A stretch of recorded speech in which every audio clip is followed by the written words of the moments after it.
கணவன் மனைவி ஒரே வீட்டில் தான் நீங்கள் வாழ்கிறீங்க. மனசு ஏன்னா ஒத்து போக மாட்டேங்குது. அவங்கவுங்களுக்கு ஒரு பிரச்சனை, ஏதோ ஒரு பிரச்சனை. அம்மா பிரச்சனை, அண்ணன் தம்பி பிரச்சனை, சொத்து பிரச்சனை, ரெண்டு பேரும் மரியாதை கொடுக்காதனால பிரச்சனை, ஒருத்தருக்கு ஒருத்தர் அண்டர்ஸ்டாண்டிங் ப்ராப்ளங்கள், இப்படி நிறையா உங்களுக்குள்ள மனஸ்தாபத்தினால ரெண்டு பேரும் டெய்லியும் வேலைக்கு போகிறோம், டெய்லி சாப்பிட்றோம், டெய்லி நிம்மதியாக தூங்கி எந்திரிக்கிறோம். ஆனால் உங்கள் வாழ்க்கையில் ஒரு அந்யூன்யமான ஒரு தாம்பத்திய வாழ்க்கை இல்லை. எதுக்கு நான் பிறந்தேன்னே எனக்கு தெரியல. ஒரே வீட்டுக்குள்ளே தான் வாழ்கிறோம். இந்த சந்தோஷத்துக்கு ஏதோ மனசு தடுக்குது. ஒருத்தருக்கு ஒருத்தர் விட்டு கொடுத்து போகாமல் உடல் சந்தோஷத்தை பரிமாற முடியாமல் நான் தவிக்கிறேங்க. எனக்கு அந்த வாய்ப்பே அமையல.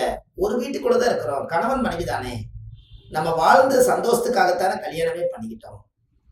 குழந்தைகளெல்லாம் ஓரளவுக்கு நல்லா வளர்த்தி வாழும் பண்ணிட்டோம். இனிமேல் நம்ம வாழ்க்கையில் கிடைக்கிற சந்தோஷத்தை இழக்கக்கூடாது. நம்ம கணவன் கிட்டத்தானே எதிர்பார்க்குறேன், நான் மனைவி கிட்டத்தானே நான் எதிர்பார்க்குறேன்னு இப்படி ஒருத்தருக்கு புலம்பல் ஜாஸ்தியாக இருக்கு. இதுக்கு ஒரு பரிகாரம் சொல்லுங்க அப்படின்னு ஜாதகம் பார்க்க வந்தவர், கண்டிப்பாக நீங்கள் இதை சொல்லணும் அப்படின்னாரு.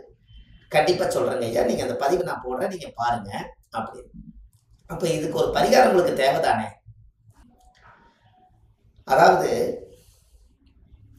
காவி வேட்டி கேள்விப்பட்டுக்கிறீங்களா? காவி வேட்டி, வெள்ளை வேட்டி, ரெண்டும் புது வேட்டி எடுத்துக்கங்க. இந்த ரெண்டு புது வேட்டி எடுத்து மேலே ஒரு முடிச்சு போட்டுருங்க. ரெண்டு புது வேட்டியில் முடிச்சு போட்டுருங்க, காவி ப்ளஸ் வெள்ளை. கீழே அதே மாதிரி லாஸ்ட்டில் இந்த பக்கம் காவியில் ரெண்டு பக்கம் மூணு மூணு முடிச்சு போட்டுருங்க. இது ரெண்டு ஒன்று சேர்ந்துருச்சா? ரைட்டு. பிரார்த்தனை பண்ணிடுங்க. என்னுடைய கணவன் மனைவி நாங்கள் ரெண்டு பேரும் சந்தோஷமாக வாழணும்னு பிரார்த்தனை பண்ணி உங்களுடைய பெட்ரூமில் ஒரு பீர்வாவுக்குள்ள நல்ல ஒரு ஒதுக்குப்புறமாக நீட்டாக வச்சுக்கோங்க. அதுக்கு அடுத்தது அதே இரவில் ரெண்டு விளக்கு, மண் விளக்கு, ரெண்டு விளக்கு, ஒத்த விளக்கு வேண்டாம், ஆண் விளக்கு பெண் விளக்கு அப்படிங்கிற மாதிரி ரெண்டு மண் விளக்கு எடுத்து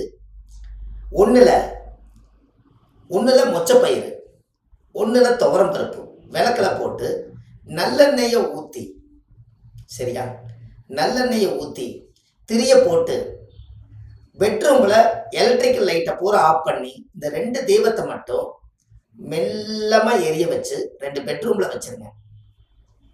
அந்த பெட்ரூமில் அந்த லைட்டு ரெண்டு விளக்கு விடிய வரைக்கும் எரிஞ்சாலும் பரவாயில்ல, சரியா. ஒரு ஓரத்தில் காற்று படாமல் அமையாமல் வச்சுக்கோங்க. இப்படியே ஒரு 11 நாள் அல்லது 22 நாள் இதை அழகாக நீங்கள் இப்படி பற்ற வச்சுட்டே இருங்க. அந்த வீட்டில் தாம்பத்திய வாழ்க்கை சந்தோஷம் அங்கே இயற்கையாகவே நடக்கும். கணவன் மனைவிக்குள்ள இதை செய்வீங்களா? இதை செஞ்சு பாருங்க.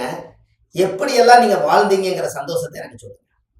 ஏன்னா இதை லாஜிக்காக யோசிச்சு பாருங்க.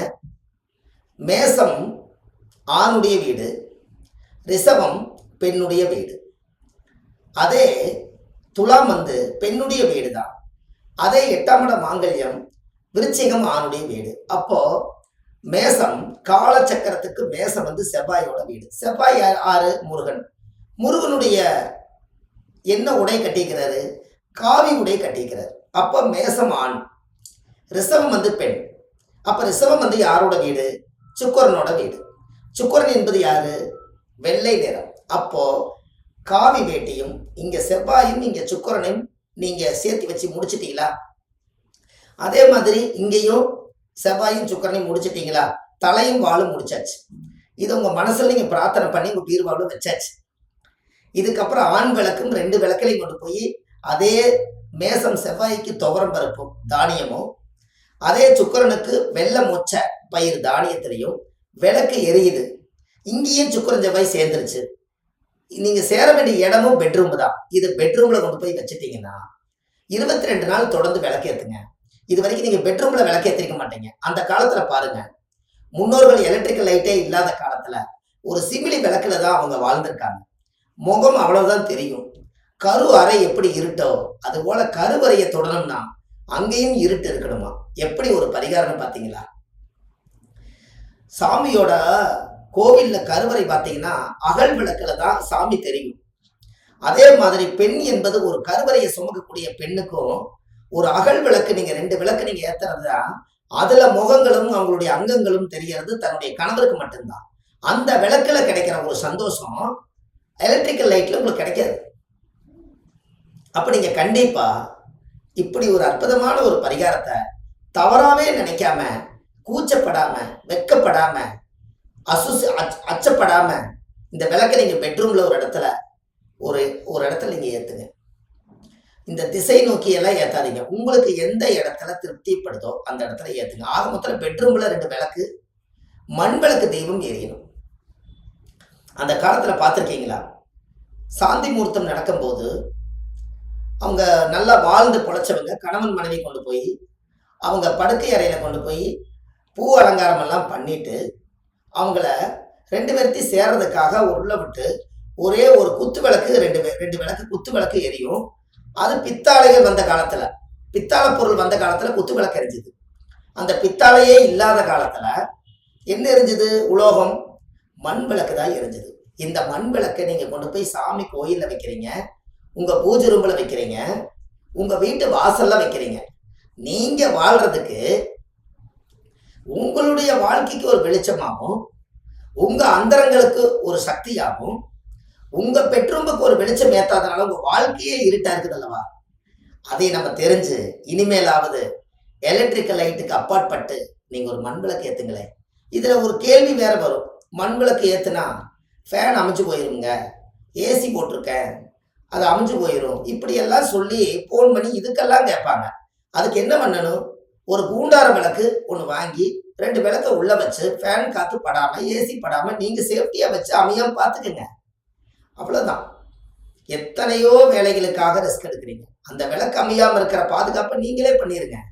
அது தொடர்ந்து ஏத்திட்டு வர என்ன ஆயிருன்னா, உங்க குடும்பத்துக்குள்ள அந்த விளக்கு பத்த வச்சாலே எனக்கு வாழ்க்கை சந்தோஷமா இருக்குதுங்கிற எண்ணம் வந்துட்டாலே பெட்ரூம்ல விளக்கு எரிய ஆரம்பிச்சு. இது இரவுல தான் நீங்க வைக்கணும், பகல வைக்கக்கூடாது. இரவுல 9 மணிக்கு மேல நீங்க விளக்கு வைங்க, சாப்பிட்டு போட்டு வைங்க, தப்பே கிடையாது. இந்த விளக்கு எப்படி நீங்க தூண்டி அந்த தீவை மேத்தி வெளிச்சத்தை இந்த ரூம் பூரா வெளிச்சத்தை கொண்டு வரீங்களோ, அதுபோல உங்க மனசுல இருக்கிற எண்ணங்கள் எல்லாம் தூண்டி உங்க வாழ்க்கைக்கு ஒரு ஆதாரமே அது மூலாதாரமா மாறும். எப்படி ஒரு பரிகாரம் நீங்க பார்த்தீங்களா? இதெல்லாம் வாழ்க்கையில நீங்க கேட்டிருக்கீங்களா? இந்த மாதிரி முன்னோர்கள் எல்லாம் அந்த காலத்துல அரிக்கில் லைட்ல தான் நான் வாழ்ந்தேன், அரிக்கில் லைட்ல தான் நான் படிச்சேன், அரிக்கில் லைட்ல தான் நான் பாஸ் ஆனேன் அப்படின்னு அரிக்கில் லைட்டு இன்னைக்கும் ராந்தல் லைட்டு அந்த இத்தனோண்டு வெளிச்சத்துல முகத்தை முகமா பார்த்து எத்தனை முகத்தை உருவாக்கி இந்த உலகத்தை கொடுத்துருக்காங்க.